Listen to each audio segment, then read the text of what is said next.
इब्तदाई ओवर में विकेटों के लिए मशहूर शाहीन शाह से भारतीय मीडिया परेशान, प्रोपेगेंडा शुरू कर दिया। पहले ओवर में विकेटें हासिल करने के लिए मशहूर शाहीन आफरीदी से परेशान भारतीय मीडिया ने फास्ट बॉलर के खिलाफ प्रोपेगेंडा शुरू किया।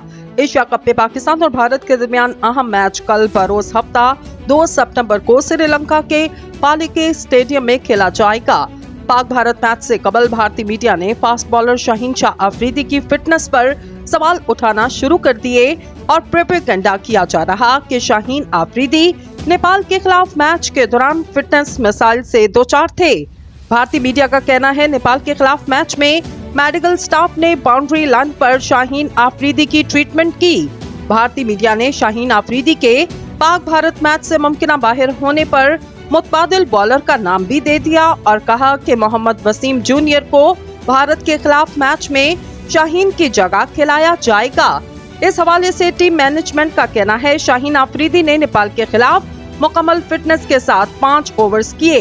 शाहीन आफरीदी मुकम्मल फिट हैं, इन्हें कोई मसला नहीं। गर्म मौसम की वजह से शर्ट तब्दील करने के लिए बाहर गए और फिर शाहीन आफरीदी वापस आ गए। याद रहे, नेपाल के खिलाफ मैच में शाहीन आफरीदी सिर्फ 5 ही ओवर करवा सके क्योंकि नेपाल की पूरी टीम 23.4 ओवर्स में आउट हो गई।